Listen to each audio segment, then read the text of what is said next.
20 million Americans have gotten health care. If we have to rebuild, we can. We can. But my fingers are frozen up here. No, yeah, isn't it ironic that 91% of Congress says they are Christian, and yet they're repealing health care for the most vulnerable citizens? Yes. Isn't it ironic that tomorrow we celebrate King's birthday, and then at the end of the week, we inaugurate that new president? But wait, the week doesn't end there. Saturdays, women's marches, whether you march in Madison, whether you march in Washington, whether you march virtually,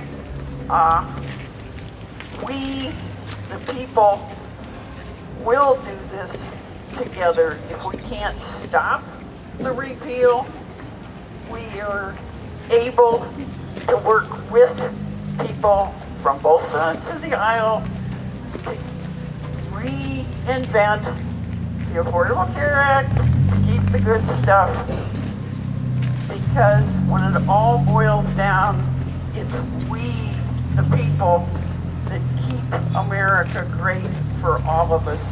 Thanks for coming out today.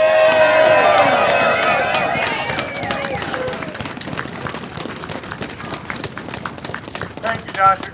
Schneider. Now, a lot of people have a lot of amazing stories.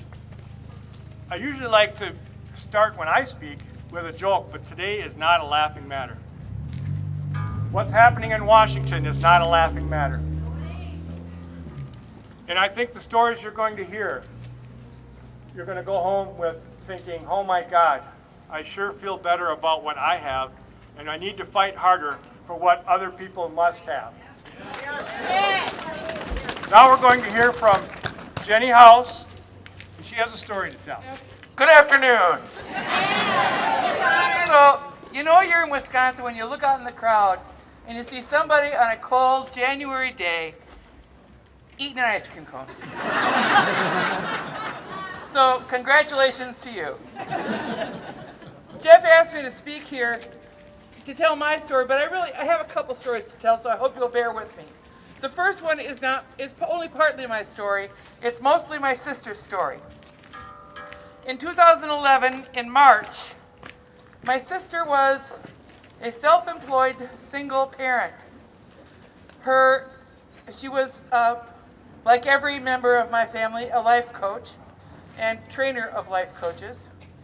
And she was living on that income, raising her kids. They were covered by their dad's health insurance, but Helen had none. She had the paperwork on the dining room table to sign and finally get insurance when the call came that my uncle died and we all needed to go to Ohio for his funeral. Immediately after Ohio, we also all trooped down to Florida for a worldwide coaching summit. Somewhere in there, my sister, who was very healthy, took great care of herself, ate right, exercised, all the things I don't do, and she caught a bug. They never found out what kind of bug it was. But by the time she flew home, her ex-husband met her at the airport, and she had a fever of 104. So he took her right to the hospital with no health insurance. She was in the hospital for about 10 days, over half of that time in intensive care on a ventilator. She almost died. Thank God she didn't. When she walked out of that hospital, her bills were $96,000. She ended up selling her house. She moved in with my mom. She did all kinds. There were fundraisers, all kinds of things. no one should ever get sick and walk out of the hospital with a month or two left to recover before she can start to work and owe almost $100,000. And people come by with way more than that. So that was kind of my first reality check intimately about health care. A few months later that year, I lost my job because the organization I worked for restructured and eliminated my position. I had now moved 4 times within this organization across the country by myself to take jobs. I was done with moving. It had brought me back to my hometown of Eau Claire. I wanted to stay. And I also knew that I had to have health insurance. I could have stayed in that program for $700 a month, which when you don't have a job is sort of a lot of money. And I ended up going into coaching and working part-time at a local business and doing supply stuff. So right now I have 3 part-time jobs. I sort of scrape by with that. It would not have been fair to continue my previous line of work because I was burnt out on it. And so I was able to choose to cobble together this kind of life. And I need health care.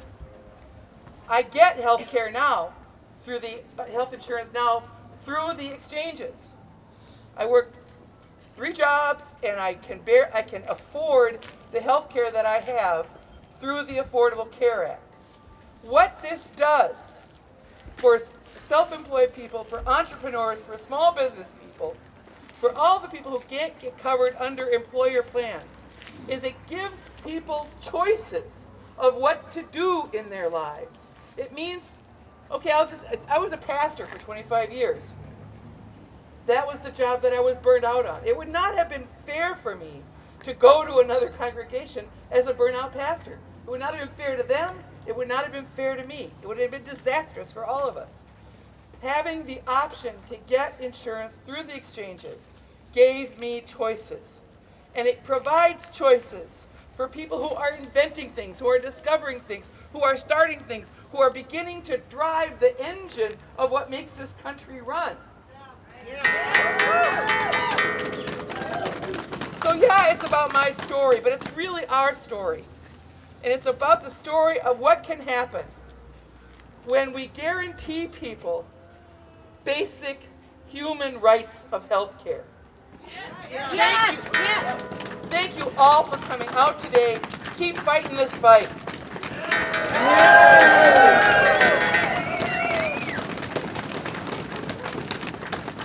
There are a lot of stories like that out there. You're going to hear more. I want you to know, though, that this happens today because we have an organizing cooperative in western Wisconsin started by Citizen Action. I'm the lead organizer for that. If you want more information, I'd love for you to know that we are here for everyone. Social justice issues like this. This is what we always have to have year-round organizing, especially at a time like this. I want you to know the impacts of the Affordable Care Act in Wisconsin, what it has meant to people. 3,521,000 people are covered by employer-sponsored health insurance.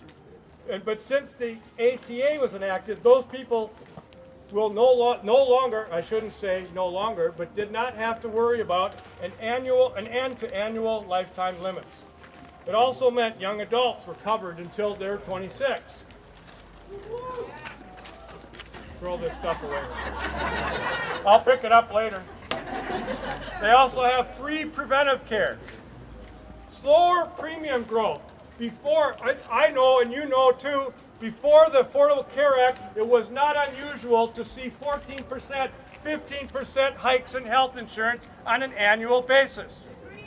It has changed to an average of 4% increases.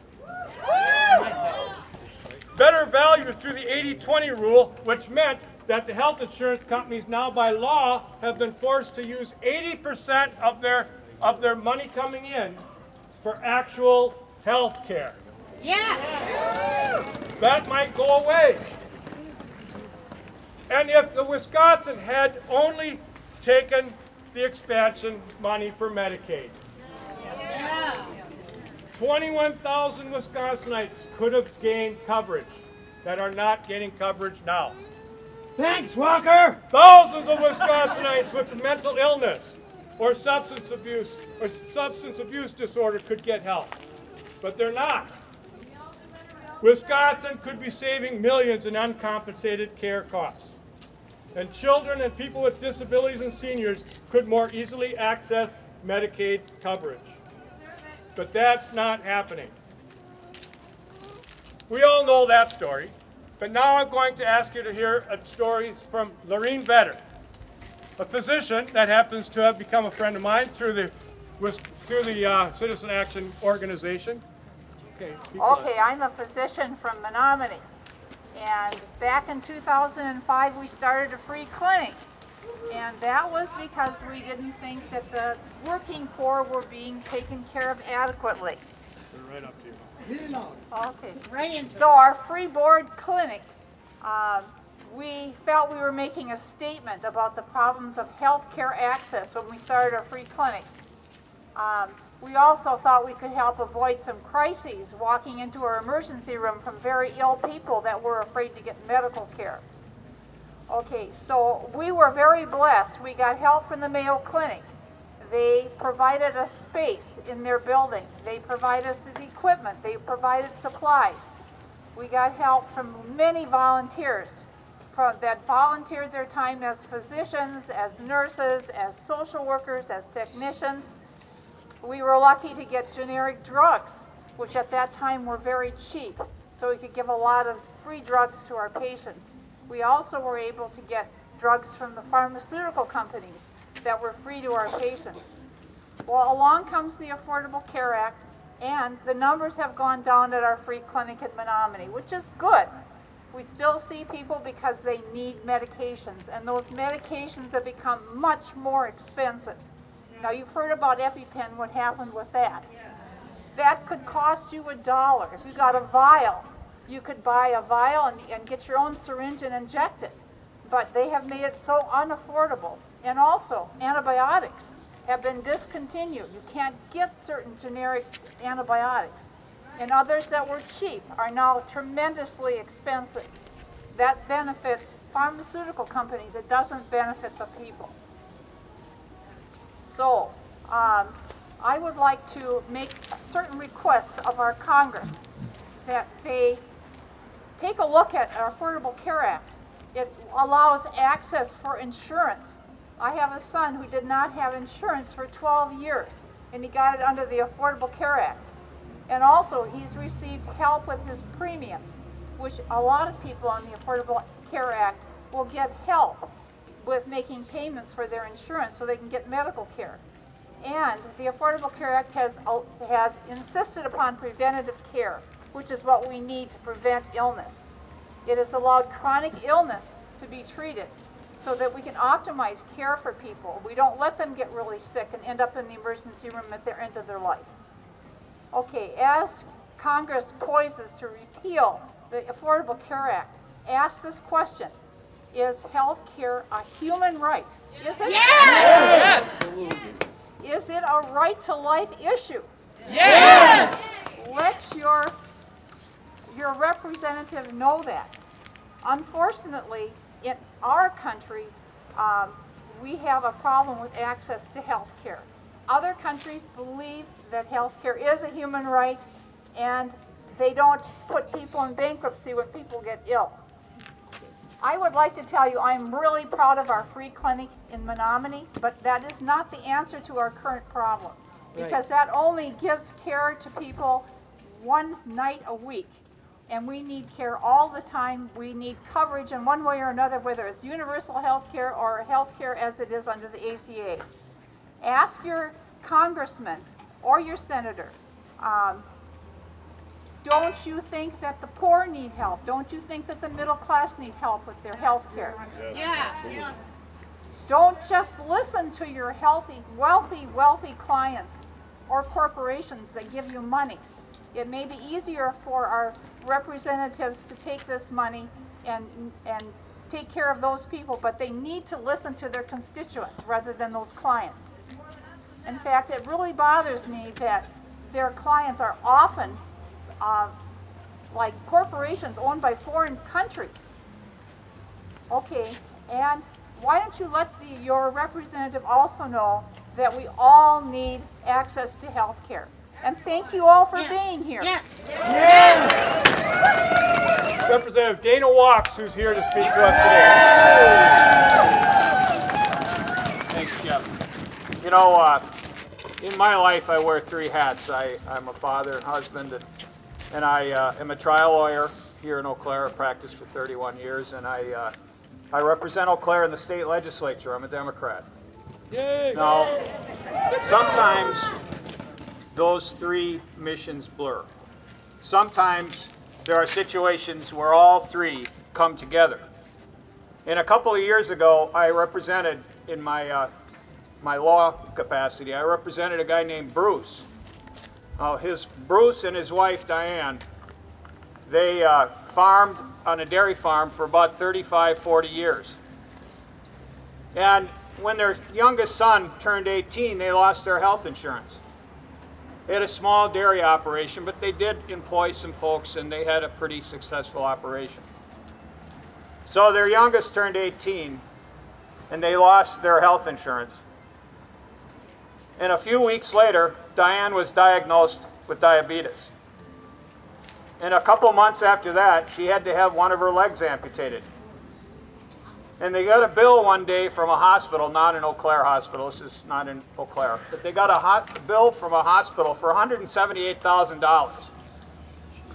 So they sold their farm, and Bruce became an hourly employee on the farm that he used to own, the farm that he had so much pride in, the farm that they took 35 years to build. They had to sell, and he became an hourly wage employee. And a few weeks later, Bruce was driving a truck doing some work for the farm, and somebody ran through a stop sign, severely injured him, and he became a paraplegic. Oh, gosh. And he had no health insurance. Eventually, they ended up at our law firm, and we represented them with regard to the car accident and with regard to a lot of issues. But the point is, the toll, the cost of not having health insurance available for everybody.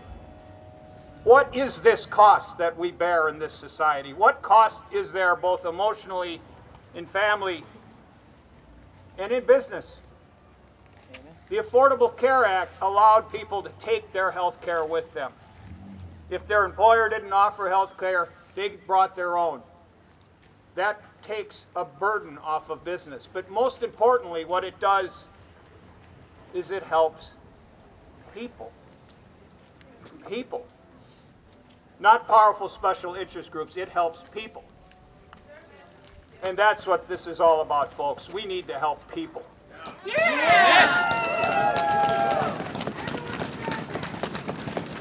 In 1968, Robert Kennedy toured the United States. He went to Appalachia, he went to Mississippi, he toured some of the poorer areas in our country, and he talked and he spoke eloquently about the tragedy that he saw. People without jobs, people without health insurance, people without adequate nutrition, people whose entire lives are going to be changed for the worse because of lack of health care and because of no nutrition, of poor nutrition. This is a wealthy country. This is a country that can fix these problems, and by God, we're going to do it. Thank you very much. Thank you, Dana. You should be so proud of yourselves today. All right. Thank you.